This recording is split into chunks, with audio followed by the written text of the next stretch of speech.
Tomorrow, Friday, June 14th, the 35th annual TD International Jazz Festival starts. Local musicians and musicians from all over the world will converge on the center of the continent to perform and take part in 9 days of great music. Coming up this Monday, June 17th at 7 o'clock and 9:30 at the Fort Garry Hotel Club Room, Jazz Winnipeg will be saluting the legendary bossa nova singer Astrud Gilberto. Called Astrud Gilberto, the Girl from Ipanema, this show will feature the wonderful Nova Brasil Collective and the Sadler Sisters, performing music of Gilberto, Tom Jobim, Marcus Valli, Roberto Maniscal, and others. This is going to be a show that will have the audience members grooving to the cool, rhythmic, and suave sounds of Brazil. And joining me here in the Classic 107 studio to talk about this Monday show, I am joined by the Sadler Sisters, Elizabeth and Ashley, singer and guitarist Osvaldo Ferraz, and pianist Diego Costa. 1, 2, 3,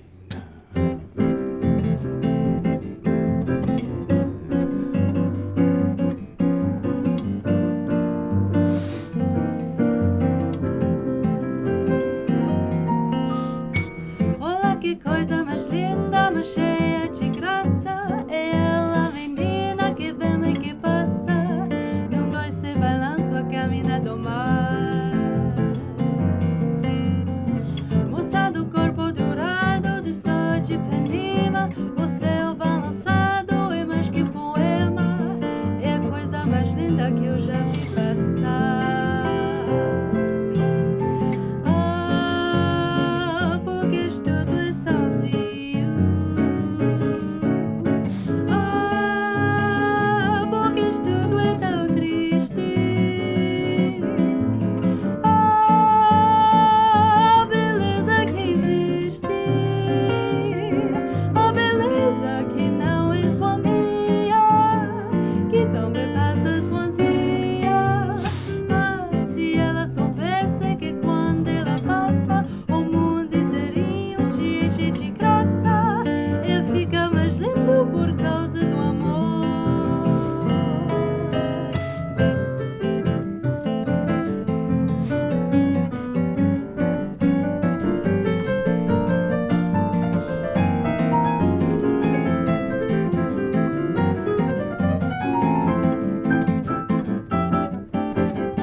That was just excellent. It was so much fun. For those who don't know, what is it that we just heard?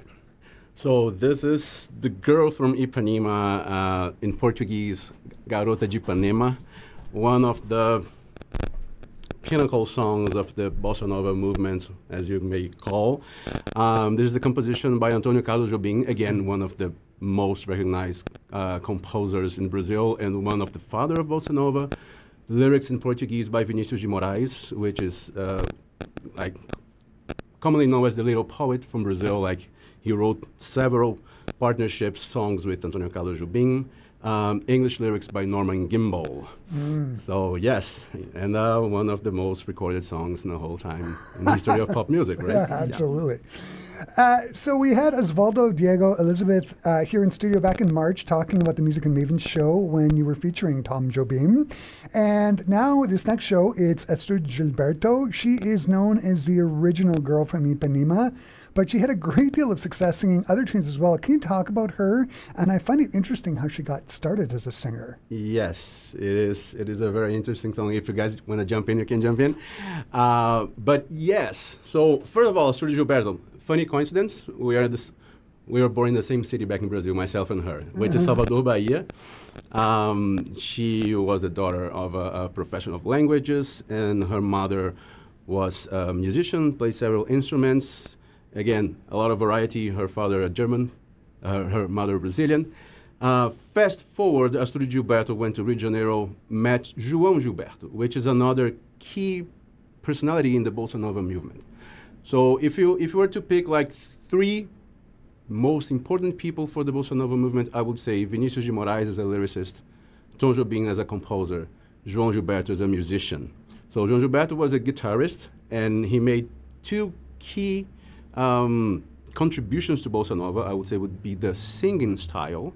So João Gilberto was this guy who actually sang very, not much of vibrato, a lot of rhythm dislocations, and as a guitarist, the way that we play Bossa Nova is thanks for him. Like he was the creator of this way of playing the rhythm, right? This right hand, pum-ka, it was his creation. So again, fast forward, she married João Gilberto.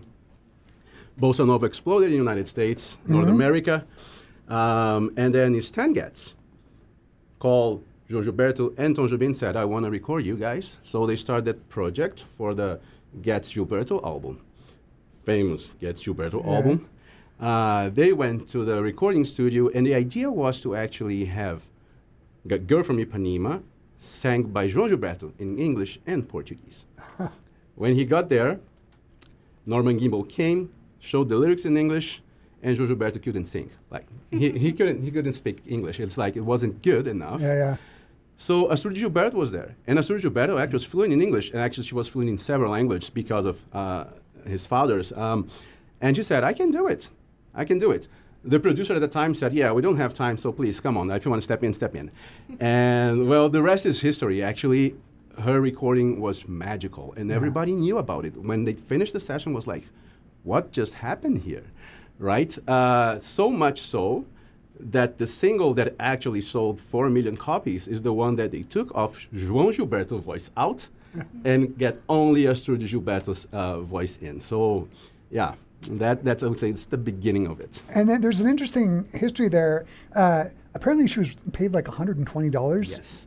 That's just for the recording session, and that's it. Yeah, that's terrible, right? So that's the sad part of this history, you know. She came afterwards and said that actually there was some active participation from the producer and even Stan Getz to take her out of the royalties for that session, and she got no money for that session, no royalty monies at all. Even João Gilberto only got $23,000 for that. And you can see the record sold 4 million copies. Yeah. You know, Stan Getz got millions, and Astrud Gilberto only got the fee for the recording session, which was $120. Yeah, the more I researched this whole thing, Stan Getz comes off as a not nice guy. Yeah. But like, and Astrud Gilberto, she toured with him as well, right? Yes, she toured afterwards. Like, okay, so again, this was the opening door. Astrud Gilberto was not a professional singer per se. She would sing with Gilberto back in Brazil. But that was like, okay, I can sing it, right? But she was not envisioning that as a career. And after that success, she said, okay, I think that's a career. And then she immigrated to the United States 1 year after. And as a way to start things, Stan Getz actually called her, you want to tour with me? And then she, yes, of course, like, I need to tour. And she was a young mother at the time, going through a divorce with João Gilberto. So yes, a lot of things happened afterwards. I'm going to turn it over to Elizabeth and Ashley, the Sadler sisters. As singers, what do you enjoy about singing Gilberto's tunes and the way she sang them? She her sound is just so effortless, and to, you know, a first listener, you think like, oh, this, you know, is an easy melody, you know, anyone could sing it, but that is definitely not the case. She just makes it sound that way. Yeah. And as a vocalist, that's something, especially singing this bossa nova style, that I strive to emulate, is just that effortless sound, but it's quite difficult. Yeah, and it's exactly that. It takes a double glance, because with sort of what we've learned and experienced with the bossa nova singing style, it's very, you know, the delivery is very understated. There's a lot of what singers would call straight tone being used, Yeah. and that is a, you know, a technique in itself to be able to properly produce that straight, smooth, buttery, consistent tone. So we like it for those reasons, being able to play around with that sound. And it's a bit too, I think, the bossa nova music, it's kind of like musicians' music in a way, right? Because it's the melodies are very very intricate. You're often outlining, you know, the color tones of a chord and of what makes the harmony. Yeah. And it's not, she delivers it so effortlessly, and even with her performance style too, she's very like understated in her expressions, but she's nailing every one of those intervals, and it just creates that beautiful tune that we love to hear and sing. Speaking of harmony, Elizabeth and Ashley, you've been singing, I presume, from childhood.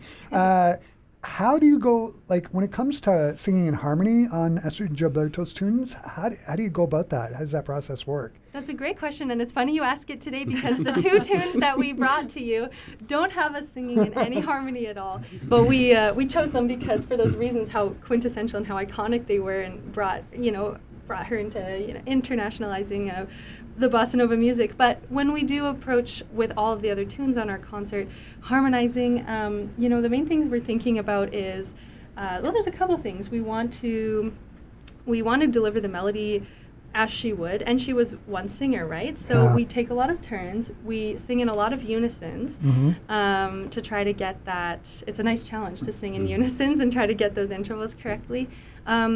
But our harmony is pretty much the same approach that we do with all of our songs. We really like close voicing harmony, voices very close together. Lots of thirds? Yes, thirds, you know it. Seconds if we're feeling a little spicy. And We take turns with the role. with the role and who sings what range. Normally I do have a bit of a lower range, we would say, and Elizabeth has the higher end, but sometimes we even forget who sang what if we're listening back to a recording. We don't know who's doing it. And we find that hilarious, but because we always like, we sound so different, but in stuff like this, we were like, no, we want to sound the same. Yeah. The last time you were in talking to Simon, you talked a lot about how complicated the rhythms are in bossa nova. I'm going to ask the question of all of you. Do you still struggle with some of the rhythmic complexities of this music? or it can happen. Diego, you want to jump in? Diego. So, well, you know, I've been listening to bossa nova, you know, since I was, young, and I always, you know, had this, you know, challenge with the rhythm, especially when I play the bass line with the bossa nova. Yeah, it's really complex. Yeah, I still struggle with the rhythm. But which, by the way, I did jump in. Like, he does that masterfully. Like, when I see, yes, he can keep all the because bossa nova is always, in Brazilian music, it's always in 1 and 2, right? It's very in the head of the rhythm. It's not on the side of the hip rhythm. It's not like a triplet feeling or swing feeling as in jazz. It's very like but everything is happening. It's syncopated. Everything else is happening in between. Yeah, syncopating. So yeah, he does that masterfully. And I'll just say that there is a component that makes it a little bit easier for us, which is like we've been listening to this since we were young children, right? It's part of your DNA. So it's part of nature, as it's part of North American nature, be very well versed in jazz and how that feeling, which we have to actually struggle a little bit more to get into that world, right? Yeah. So it's a little bit different feeling, rhythmically speaking. But yes, it's fun, challenging for sure. Yeah. And now with like talking about myself with the jazz, you know, because I did my master in jazz, and then the jazz we have the triplets, you know, feeling. Yeah. And the bossa nova is like the 16th. Yes. 16th is that underline, and it's really, when you play, sometimes you kind of have to switch. Okay, this is not jazz. This is like bossa nova, and I have to switch a little bit. Although sometimes it works. It works really, together, right? Really fine because bossa nova has a lot of influence on jazz. On jazz, absolutely. It's not going to be just the four of you on stage. Can you talk about who else is going to be rounding out the band on Monday? Absolutely. So the whole idea of the Nova Brasil Collective was to bring people together, Canadian musicians and Brazilian musicians who are living in Manitoba right now. So as for the Brazilian component, so we have Emmanuel Ba, which is a phenomenal guitarist. We have Lucas Ferreira on the bass, phenomenal bassist as well. We have Rob Silwick in the drums, just killing it. Yeah. We have Gage, which is a multi-instrumentist, but he's playing only the flute with us. Who else am I forgetting about? The cello. Yes, Leandro Saltarelli in the cello. Okay. He's a Brazilian musician as well. We did masters together at U of M, and he's just fantastic. He has this mixed approach. Like, he's a master in classical music, but he also has the swing that is necessary to bring that to life within all this rhythmic universe here. So yeah, I think we have a pretty nice group coming in. Yeah, fantastic. On the show, you're also going to be performing music on Marcus Valley. Diego, he was a fabulous pianist. What is it you enjoy about playing his music? Roberto Menescal? No, Marcus Valley, right? Yeah, Marcus Valley, yeah. He was one of the really important pianists for me. As I grew up, trying to learn some bossa nova, and he had like a big influence on my musical development. I like the way he treat his left hand comping for bossa nova. It's really light, touching. Yeah. Oh, man, great. The Nova Brasil Collective is also going to be doing tunes by Tom Jobim and Roberto Maniscal. Who brings the tunes to the group? And Ashley and Elizabeth, as Canadians, is it just a matter of listening? What kinds of things, like when you're learning a new tune, what kinds of things are you thinking about?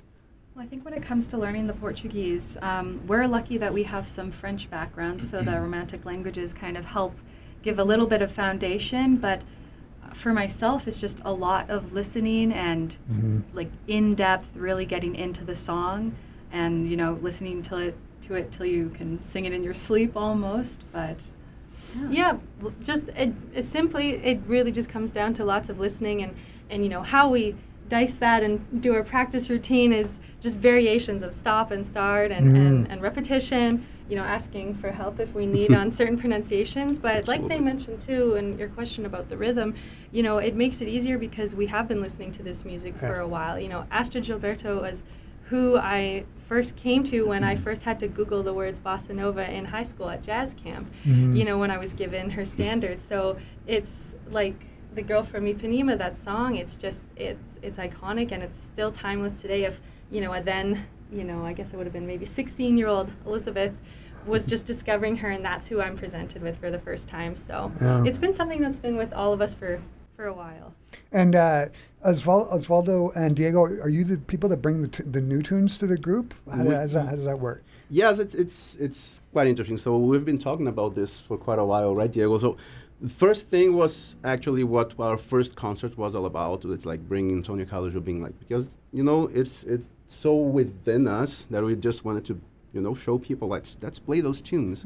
But our universe is certainly not limited to that. So there's so many things that we want to bring from Brazilian composers like Ivan Lins, Djavan, that are so incredible, and these are all future projects down the road. For this show, it was funny because it was right after the Tom Jobim show. Actually, Zachary Rushing approached us and he said, we have like this project for Astrud Gilberto, and there's a lot of overlap in what you guys presented. She recorded a lot of Tom Jobim songs. So would you like to actually do this? And we said, okay, for sure, let's go after some other Astrud Gilberto songs. So this was very directed, and that's how we picked the other songs outside the Tom Jobim songs that we were presenting before. But we have some other projects in mind, you know, Yeah. Ivan links for sure, something down the road to bring together and show Winnipeg. Perfect. This has been so great. I'm going to wrap up the conversation by asking, what are you all looking forward to most about performing on Monday night?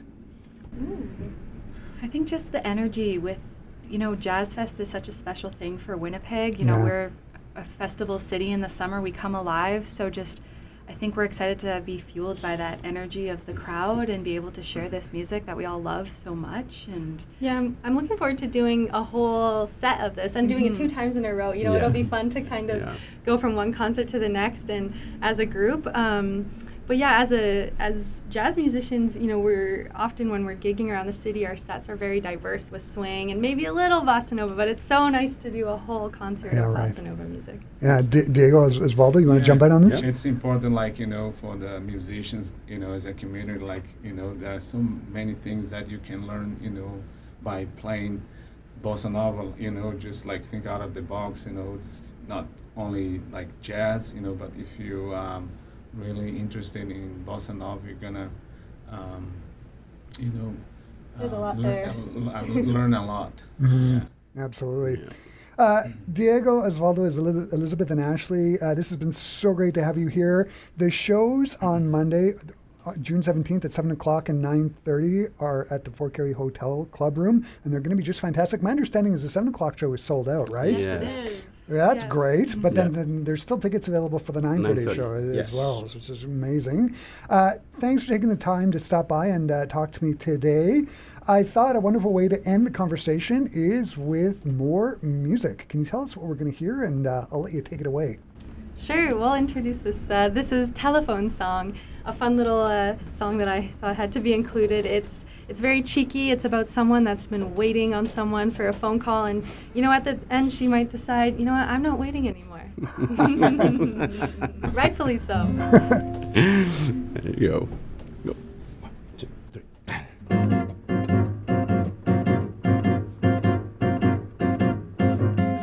Buzz, buzz, line is busy every time that I phone. Buzz, he's the longest talker I've ever known. Buzz, buzz, I've been trying now to reach him all day.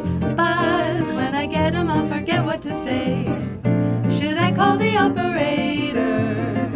Is the number that I gave him my own? Buzz, buzz, I've been sitting here and dialing all day. Buzz, gotta get him and there must be a way. Buzz, buzz, if you heard the way he begged me to call. Buzz, you could never understand it at all. When I met him he was quiet, but now we learned to talk. Buzz, buzz, think I'm going to give up. Can't stand it anymore. Buzz, buzz, I've decided that our romance is through. Can it be true? The phone is ringing, I can't believe it. Wait till I say hello.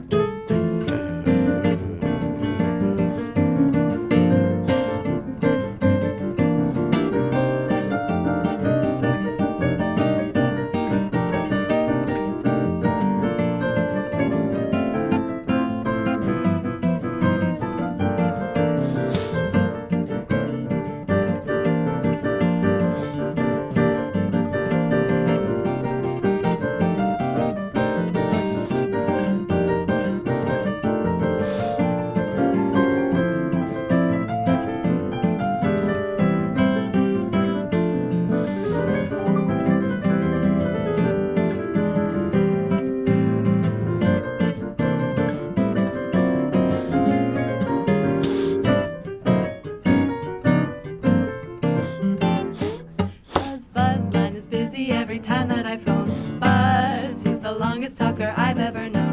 Buzz, buzz, I've been trying now to reach him all day. Buzz, when I get him I'll forget what to say. Should I call the operator?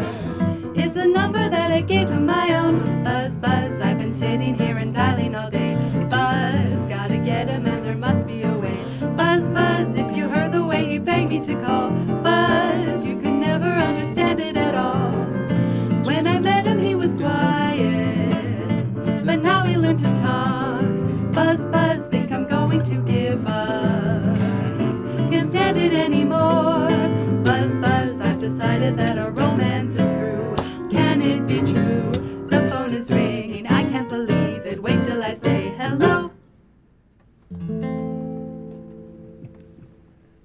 Elizabeth, Ashley, Diego, and Osvaldo, thanks again. Thank you. Absolutely. Thank you.